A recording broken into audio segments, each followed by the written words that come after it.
Olá pessoal, tudo bem com vocês? Nesta aula, nós vamos começar a falar um pouco mais a fundo do bloco de RF. O setor de RF é conhecido como radiofrequência e é um dos setores um tanto mais complexo para o entendimento da parte aí técnica voltado em telefonias móveis, né?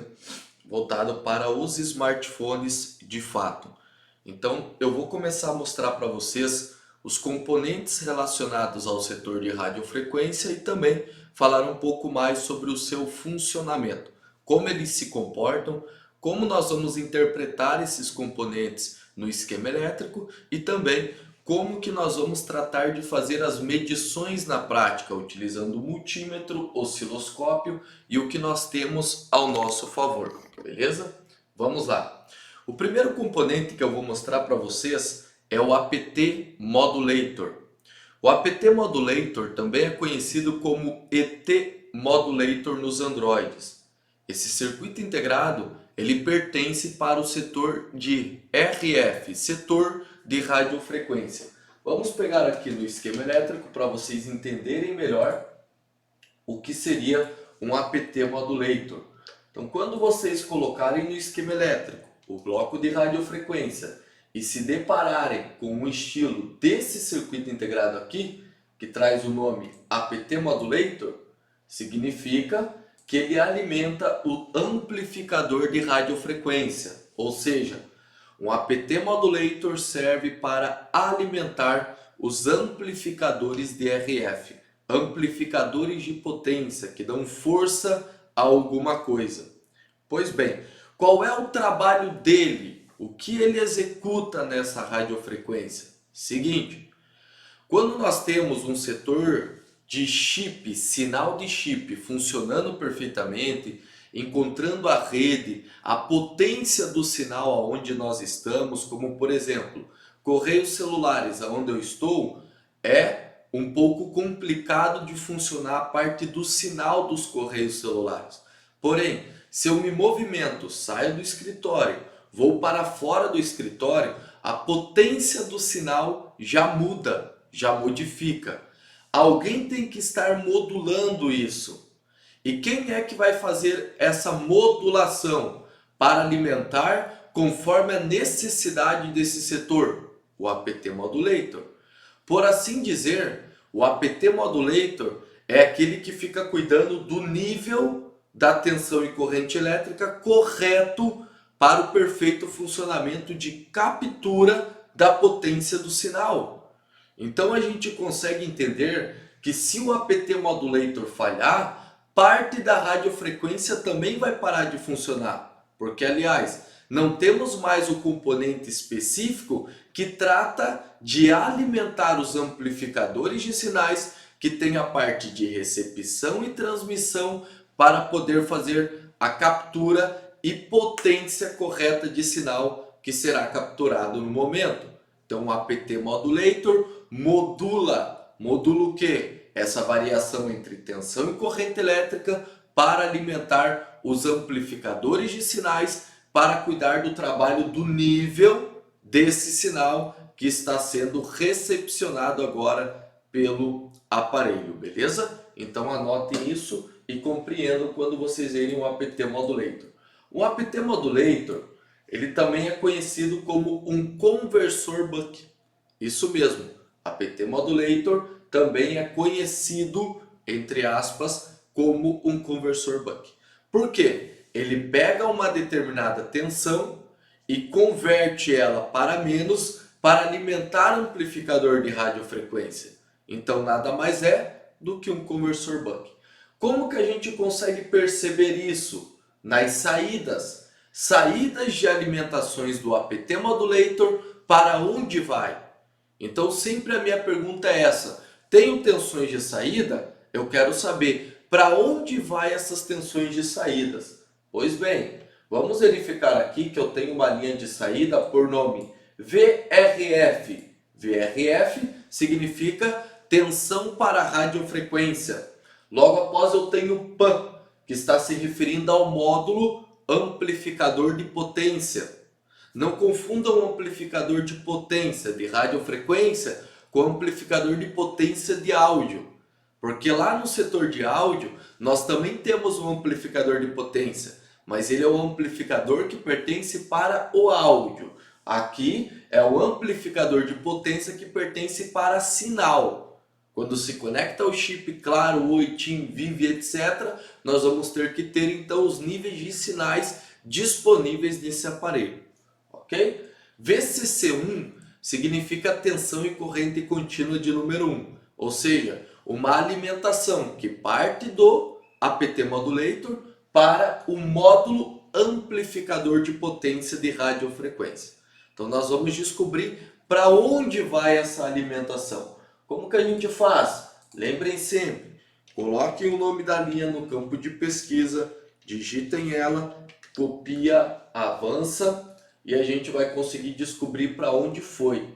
Primeiro, venho para o U1004. Quem é o U1004? É um amplificador conhecido como MB, banda média, Rear banda, PA, amplificador de sinal que vai cuidar das bandas 1, 2, 3, 4, 38, 40 e 41. Ou seja, essa alimentação parte para esse amplificador de sinal. Quais outros amplificadores recebem? Vamos lá. Aqui eu tenho o U1004, o U1007 também recebendo a tensão de alimentação do APT Modulator, Lower Band, isso mesmo, Lower Band, amplificador de sinal que vai cuidar da banda 5, 8, 20, 17 e 28. Vamos ver se vai para mais algum lugar? Não. Então, somente para esses dois, o U1004 e o U1007. A alimentação parte o U1004 do APT Modulator para, vamos mostrar aqui o amplificador. Esse amplificador que vocês estão vendo agora, ele sai do outro lado da placa, porque o APT Modulator está do outro lado da placa, exatamente aqui, o U1010, e parte para alimentar esse amplificador, o U1004 e o U1007 que está aqui acima. Se esses amplificadores falharem, nós vamos ter falhas no envolvimento do sinal, não total, porque recorde que um cuida de uma parte de bandas e outro cuida de outra. Então se eu conecto o chip da Claro, um não funciona, mas conecto o da Oi, tem um sinal funcionando perfeito, um dos dois amplificadores está falhando, porque cada um cuida de um grupo de banda, banda 1, banda 2, banda 3, banda 10, banda X e etc. Cada um está específico. Todas as portas de bandas não estão interligadas em um único amplificador desses. E esses amplificadores, para trabalharem corretamente, contam com uma tensão de alimentação proveniente do APT Modulator. E se o APT Modulator falha, não administra essas tensões de alimentações para esses dois amplificadores, já teremos o bloco de radiofrequência trabalhando de forma errada. Então vale notar que radiofrequência é um conjunto de componentes que, se um falha, pode falhar parcial, se outro falha, pode falhar total radiofrequência. Retornamos, porque para funcionar a APT Modulator precisamos de algumas coisas. Vamos entender. APT Modulator. Para funcionar o APT Modulator 1, precisamos de tensão de alimentação primária. Aonde está a VIN aqui? Aqui está a VIN, que significa tensão de entrada, tensão input. E aqui está o nome da linha, VBAT. Sabemos que VBAT é uma linha primária. Então conectamos a bateria, por exemplo, com 4 volts. Viemos aqui nessa região, temos que encontrar quanto? 4 volts.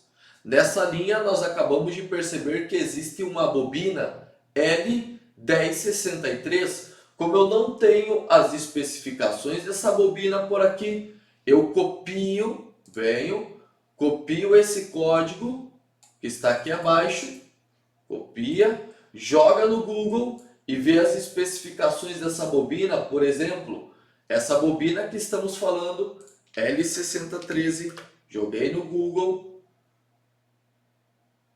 Vamos ver o que eu consigo de especificação. Trabalha com uma frequência de até 100, tá ótimo.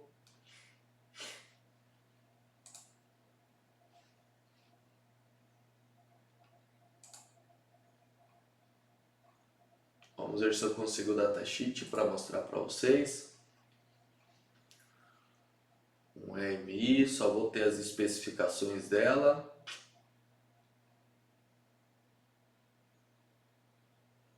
Frequência de 25 MHz.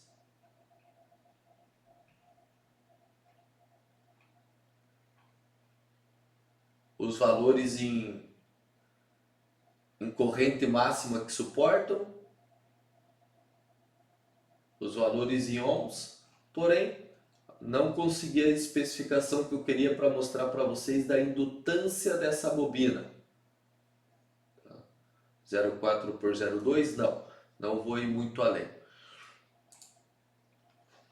Vamos ver aqui mais uma vez. Ok, se jogamos no Google não encontramos já direto especificações, vamos ter que baixar o datasheet e no datasheet nós encontraríamos os valores de referência dessa bobina. Agora, como não temos os valores de referência descritos aqui, teríamos que conseguir. Por quê? Porque essas bobinas geralmente estão na casa de 1 microhenry ou 2.2 microhenry. E quando elas falham, para de funcionar o apt modulator, porque ele não tem mais o conjunto perfeito para poder converter essa tensão. Então é fundamental, se não consigo as informações em um datasheet, não terei escapatória. Terei que ter uma placa espelho, medir com indutímetro essa bobina e garantir que ela está com o mesmo valor na placa do cliente, porque essa bobina é importantíssima para o perfeito funcionamento. L1063, aonde está na placa? Venho aqui, localizo ela, L1063 estaria aqui. Então vamos ver se estamos na correta. L1063, sim, estaríamos nessa bobina correta. Então tratamos de executar a medição, por exemplo, por essa bobina. Tratamos de executar a medição e garantir os seus valores de forma correta. Como? Primeiro, garantindo que eu tenho tensão de 4 volts de um lado e do outro também. Segundo, tratando de executar medições com indutímetros e tudo aquilo que eu posso. Fiz o teste, garanti que está boa, garanti que tem tensão de alimentação primária, porque para o apt modulator trabalhar, ele precisa de uma tensão de alimentação primária. Contra fatos não há argumento, está escrito aqui no esquema elétrico. Agora, além da tensão de 4 volts primário, também é dependente de uma tensão de entrada secundária. E a tensão de entrada secundária está por aqui. V aí, ó. V significa tensão aí, ó, input e output, tensão de entrada e saída. E aqui eu tenho o nome da linha VDD 1P8AP. VDD, tensão ajustada por alguém, 1P8, que é uma alimentação de 1.8, AP, processador de aplicações. Significa que por essa linha eu vou encontrar 1.8 volts. Quando? Depois que eu pulsar a chave Power, conectar um carregador ou algo do tipo, é obrigatório que apareça 1.8, porque afinal essa linha está se referindo que ela também maneja essa mesma alimentação para a CPU principal. Então se alimenta a CPU principal e o celular liga, essa linha não tem curto, não tem fuga de corrente elétrica, porque uma vez que está em curto e alta fuga, esse aparelho não vai ligar porque interrompe a alimentação para a CPU. Logo, se ligou, vou encontrar 1.8, se nunca encontro 1.8 volts em um componente próximo desse circuito integrado, significa que essa linha está rompida, se perdeu por algum lugar e por algum motivo, queda, rompimento, pressão nessa placa, dobras e etc. Então, vou ter que pegar essa 1.8 em algum outro lado, porque está presente na placa, celular está ligando, fazer um jumper e garantir então essa alimentação para o APT Modulator. Uma vez que falhou a tensão primária, já o APT Modulator não trabalha e não envia essas tensões para os amplificadores de sinais. E logicamente, se não recebe 1.8 volts, também para de ter o seu perfeito funcionamento. Então é necessário que a gente encontre as duas coisas, tensão de alimentação primária e tensões de alimentações secundárias, que não esteja em curto-circuito, VBAT, porque se VBAT está em curto, celular não liga. Se está ligando e o meu problema é único de sinal, significa que a VBAT não está em curto. Se não está, se a 1.8 volts estivesse em curto, o celular não ligaria. Está ligando, já conectei um chip, tum. Então significa que o aparelho sim está de fato startando. Na contrapartida, nós vamos ter também as linhas que pertencem para barramentos de controle do bloco de radiofrequência e as linhas de alimentações de saída que vamos falar agora na nossa próxima aula.